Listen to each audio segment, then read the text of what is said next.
Assalamualaikum warahmatullahi wabarakatuh. Ketemu lagi dengan saya Erwin di channel Erwin Story. Halo pencinta horor, gimana kabarnya? Masih suka rebahan? Sama. Ada cerita seru nih. Nanti seperti biasa link sumber aku taruh di kolom deskripsi ya. Cerita ini menggunakan sudut pandang orang pertama. Segala bentuk nama dan tempat telah disamarkan. Seperti apa kengerian ceritanya? Yuk cari posisi yang nyaman, rebahkan badan, selamat mendengarkan.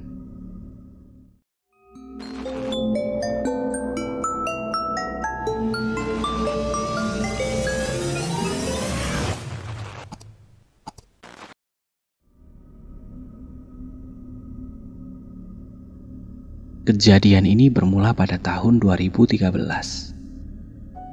Dari meja jaga perawat ruang ICU, samar-samar terdengar suara bangker roda berjalan mendekat. Namun ada yang aneh. Bangker roda itu diiringi suara serentak, bak suara pengantar jenazah. La ilaha illallah, la ilaha illallah, la ilaha illallah. Dari kejauhan suara itu kian dekat dan semakin jelas. Aku yang saat itu terlelap di bawah meja jaga tersentak bangun. Kepalaku pening, pandanganku berbayang. Kuraih kacamataku yang tergeletak di atas meja. Seketika tubuhku mematung melihat satu bangker kosong didorong oleh 4 perawat berwajah pucat pasi. Bibirnya biru dan tanpa bola mata. Mengalir darah dari tiap-tiap kepala perawat itu. Lebih mengerikan lagi, mata putih milik satu perawat yang berdiri di baris paling depan seketika mengelinding ke lantai, seperti habis dicongkel. Aku ketakutan setengah mati. Kuperhatikan sekeliling, tak ada tanda-tanda orang lain di sekitar selain aku. Mereka terus berjalan mendekat, menelusuri lorong temaram seolah tak memperdulikan rasa sakit dan darah yang merembas di kepala dan badan mereka. Aku terpaku tak dapat menggerakkan sendi-sendi tubuhku sendiri. Ingin berteriak sekeras-kerasnya. Namun leher seolah tercekat. Aku hilang kendali. Panik dan takut menguasai sepenuhnya. Satu-satunya yang dapat aku lakukan ialah menatap sosok-sosok mengerikan itu yang berada di garis lurus yang sama.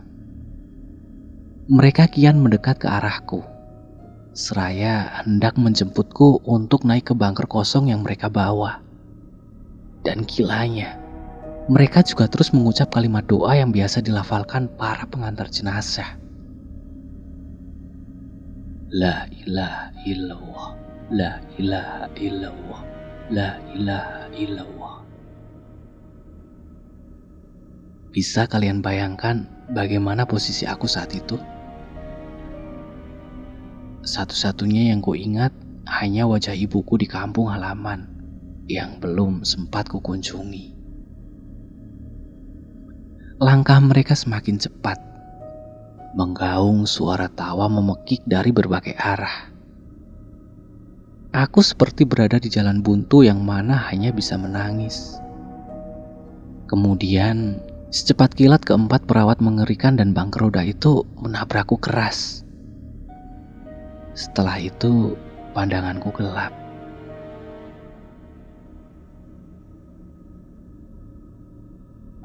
Keesokan harinya aku tersadar di ruang IGD. Bu Desi, salah seorang perawat senior, menghampiri untuk memeriksa kondisiku. Dia mengatakan semalam aku kejang-kejang di meja jaga dengan mata mendelik ke atas. Untung saja cepat ditemukan Pak Manto, satpam rumah sakit yang sedang keliling. Aku masih ingat betul apa yang menimpaku tadi malam. Rasanya begitu nyata. Sekujur tubuhku remuk dan ada luka lebam membiru di beberapa bagian badan, seperti bekas benturan benda tumpul. Sebenarnya tadi malam kamu kenapa, Tih? Tanya Bu Desi. Aku gagap menjawab, tetapi Bu Desi melanjutkan kalimatnya. Kamu indigo. Sebelumnya ada perawat juga yang indigo. Dia resign karena sakit. Gak kuat katanya. Tapi sebelumnya persis kayak kamu. Kejang-kejang begitu pas lagi jaga rawat. Aku menggeleng pelan menyangkal. Entah mengapa aku tidak suka dan merasakan tidak pantas mendapat predikat sebagai anak indigo. Meskipun aku memang peka dan kerap bersinggungan dengan mereka yang tak kasat mata. Namun kenyataan itu bagiku seperti hal memalukan yang harus kusembunyikan rapat-rapat. Lagi pula, aku bukan seorang praktisi. Mengontrol mataku sendiri saja aku tidak bisa. Ya, kadang mereka terlihat jelas, kadang samar-samar, bahkan kadang hanya suaranya saja yang kudengar. Aku tidak tahu apa yang menyebabkan begitu. Namun yang pasti, sejak aku menstruasi pertama sampai saat usiaku menginjak 24 tahun, aku masih belum bisa terbiasa dengan keberadaan mereka di sekitarku. Rasanya seperti aku bisa saja mati jantungan sewaktu-waktu. Aku memang terhitung baru menjadi perawat di rumah sakit ini. Sebelumnya, aku hanya berani bekerja menjadi perawat di sebuah klinik kecil tak jauh dari rumah. Iya, kepekaanku terhadap mereka menjadi alasanku memilih bekerja di klinik. Bagiku, kala itu rumah sakit seperti tempat penyiksaan mental. Bagi kalian yang bekerja di rumah sakit, pasti setuju kalau shift malam selalu menjadi tantangan tersendiri. Meskipun sudah biasa, tapi rasa getir, takut, merinding, jadi tamu setia yang hinggap setiap malamnya. Namun 1 tahun kebelakang, aku merasa diriku sudah tak lagi sepeka dulu. Aku bahkan sudah jarang bersinggungan apalagi melihat mereka. Paling parah, aku hanya melihat gumpalan asap membentuk sosok, siluet bayangan hitam, dan suara-suara aneh yang masih bisa dihiraukan. Karena itulah, aku memberanikan diri melamar untuk bekerja lagi di rumah sakit. Selain sudah merasa aman, gaji yang kudapat juga lebih besar bekerja di rumah sakit dibanding di klinik. Kenapa bisa begitu, Bu? Perawat itu kenapa? Aku penasaran, kemudian tanya balik ke Bu Desi. Sudah, mending kamu gak usah tahu deh. Lagi sering jaga malam kan? Kekeh Bu Desi. Sejak aku membuka mata, aku merasa ada yang berbeda di sekitarku. Rasanya rumah sakit ini nampak lebih padat sesak dari biasanya. Banyak lalu lalang melintas wajah-wajah perawat dan dokter yang tak ku kenali. Ada apa di rumah sakit ini? Tak terlalu kupikirkan mengenai peristiwa tempo hari. Kadangkala, sakit juga bisa merenggut alam sadar dan membuat kita berhalusinasi. Jadi kusimpulkan saat itu aku hanya sedang tidak sehat.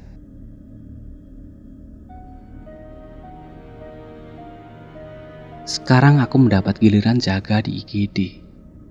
Baru saja seluruh pasien IGD ditransfer ke kamar rawat. Jadi IGD malam itu tampak sepi. Hanya tersisa 1 pasien koma yang masih menunggu pihak keluarganya tiba. Suara sirine ambulan berbunyi nyaring memecah keheningan malam. Ramai sentakan langkah para perawat sigap menghampiri membawa bangker roda. Tari rekan perawatku menyiapkan 1 tempat tidur di IGD. Aku pun ikut membantu. Ada pasien darurat apa, Tar? Kok tumben gak ngasih info dulu ke IGD kalau mau ada pasien dari ambulan kita? Ujarku.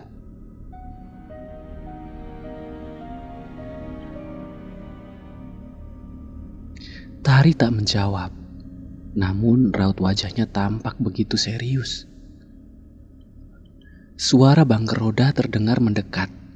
Rombongan para perawat dan satu dokter membuatku tersisih. Ku perhatikan mereka. Tak ada satupun yang aku kenal, kecuali Tari. Yang lainnya tampak asing. Pacemaker atau alat pacu jantung digunakan untuk memompa detak pasien yang tengah kritis. Tubuh pasien itu bersimbah darah di bagian kepala dan badan. Aku bisa menebak, dia pasti pasien kecelakaan. Situasi ini sangat tidak lazim. Selaku perawat IGD, aku harusnya mendapat informasi terkait pasien lebih awal dibanding para perawat lain. Namun kali ini terasa semua telah siap. Bahkan Tari pun menjadi bagian dari mereka. Aku satu-satunya perawat di antara mereka yang kebingungan sendiri. Mesin EKG berdecit panjang, menandakan detak jantung pasien telah terhenti. Pasien dinyatakan meninggal dunia. Terdapat perubahan raut wajah jelas di tiap-tiap dari mereka. Para perawat dan dokter itu tampak panik. Mereka gelisah ketakutan hingga para perawat tiba-tiba berhamburan lari meninggalkan IGD. Seperti tengah terancam hal yang mengerikan. Aku semakin bingung ketika itu. Tari ikut lari meninggalkan ruang IGD. Dengan gemetar, aku bertanya ke salah satu dokter. "Dokter, ini kenapa? Ada apa?" Tanyaku pada dokter, satu-satunya orang yang tersisa di ruang IGD. Kemudian dia menjawab dengan singkat. "DE nuntut balas." Rahang dokter itu mengeras. Tatapannya berubah tajam, namun terasa kosong mengawang. Dokter itu berbalik badan. Betapa terkejutnya aku kala melihat dokter itu berjalan dengan kepala bagian belakang pecah dan punggung yang bercucuran darah ke lantai. Aku hendak mendekat untuk memberitahu. Namun baru beberapa langkah berjalan, dokter itu seketika menoleh pelan, dan kulihat wajahnya hancur penuh luka basah, seperti habis tersarut aspal. Sontak aku terkesikap, jantungku terasa menggelinding entah kemana. Ingin berteriak, namun tenggorokanku tercekat seketika. Kaki-kakiku gemetar bukan main. "Sus, tolong sus, sakit." Terdengar suara memanggil dan merintih dari tempat pasien meninggal tadi. Aku ketakutan setengah mati, sampai menangis. Nafasku tersengal-sengal. Kemudian suara itu terdengar lagi. "Sus, tolong sus."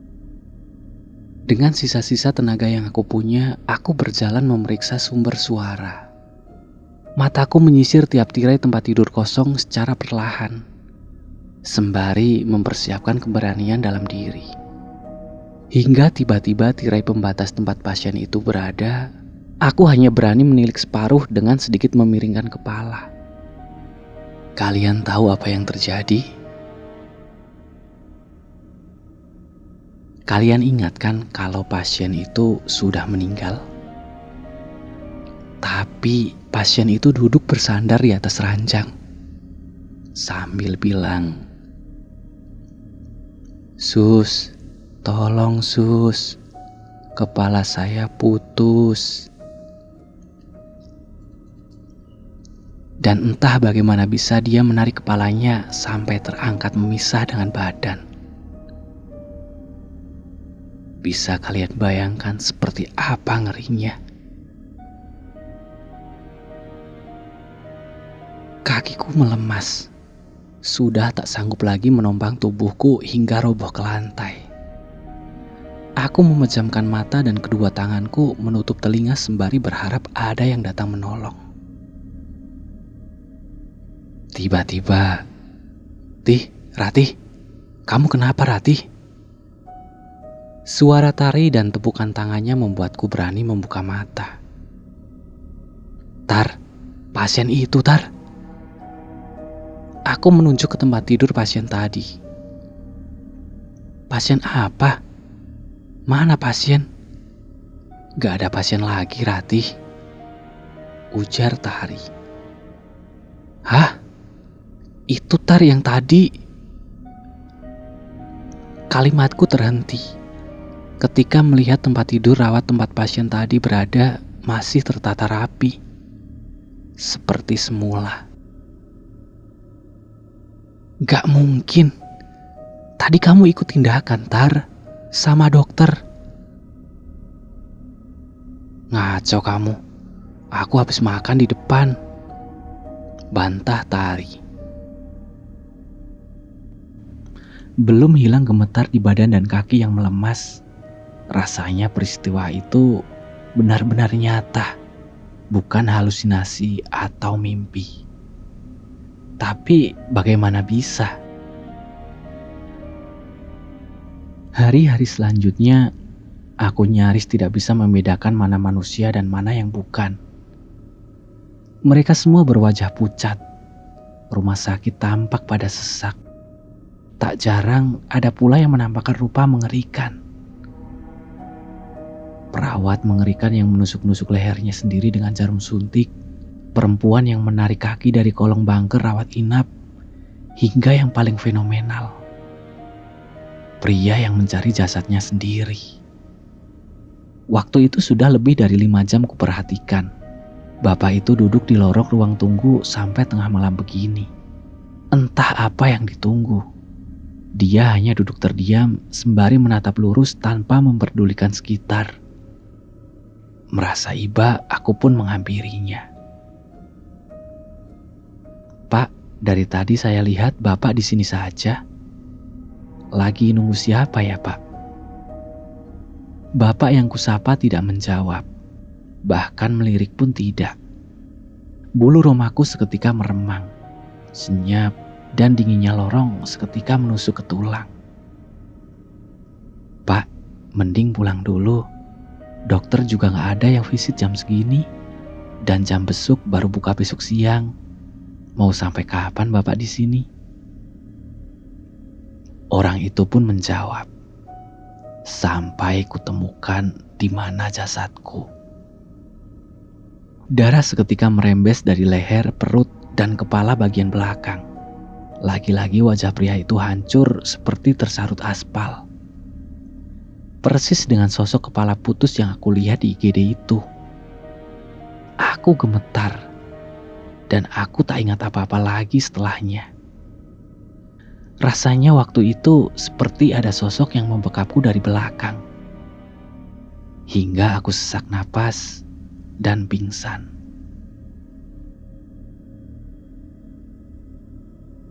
Sementara cerita lain datang dari satpam pada hari yang berbeda. Kala itu pukul 1:30 dini hari. Lalu lalang rumah sakit memasuki waktu yang paling tenang. Lorong-lorong tampak sepi, sunyi.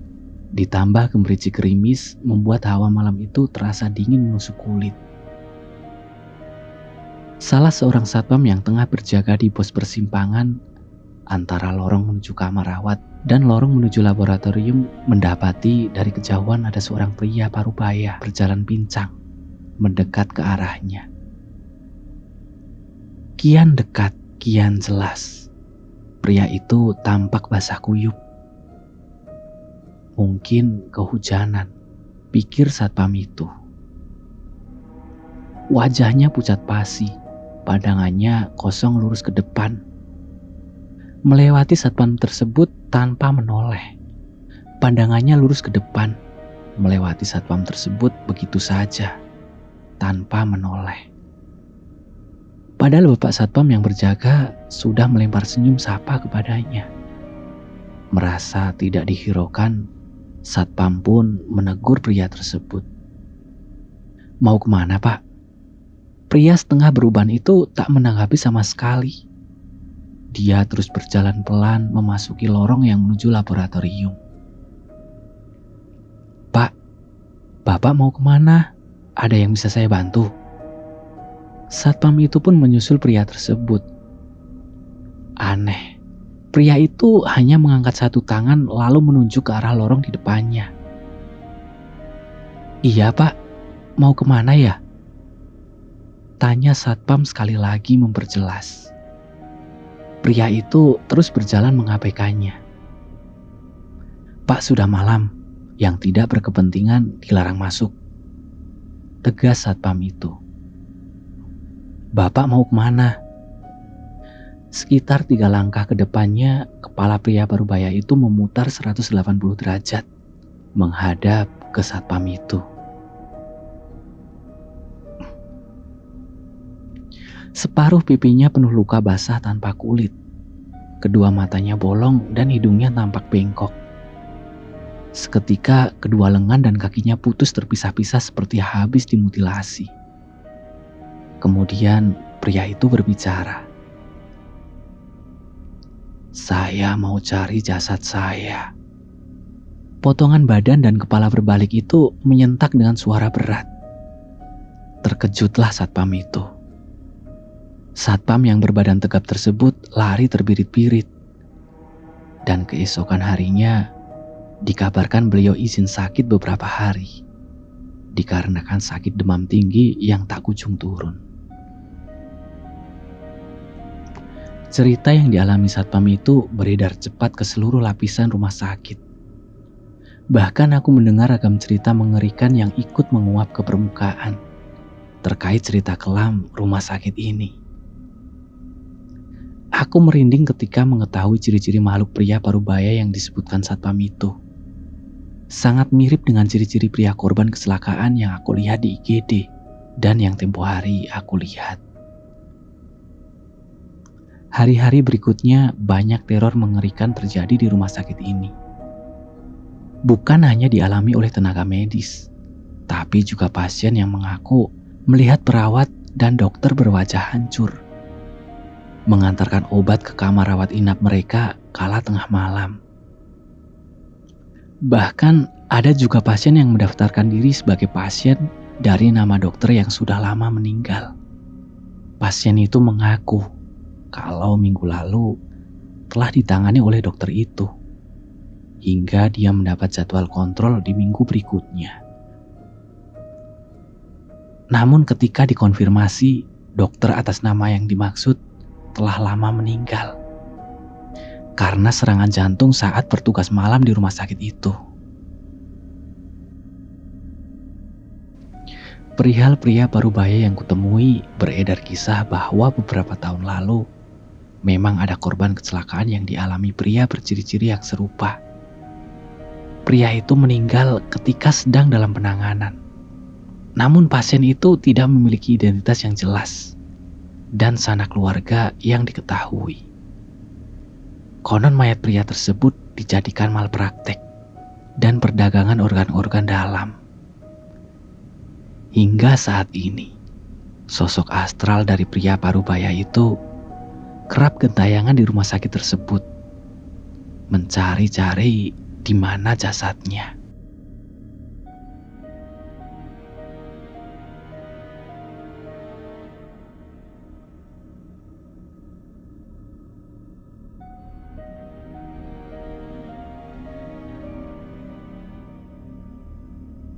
Terima kasih yang sudah mendengarkan cerita ini sampai selesai. Ada pengalaman horor di rumah sakit? Boleh deh, ceritakan di kolom komentar. Saya Erwin, sampai ketemu di cerita selanjutnya. Terima kasih.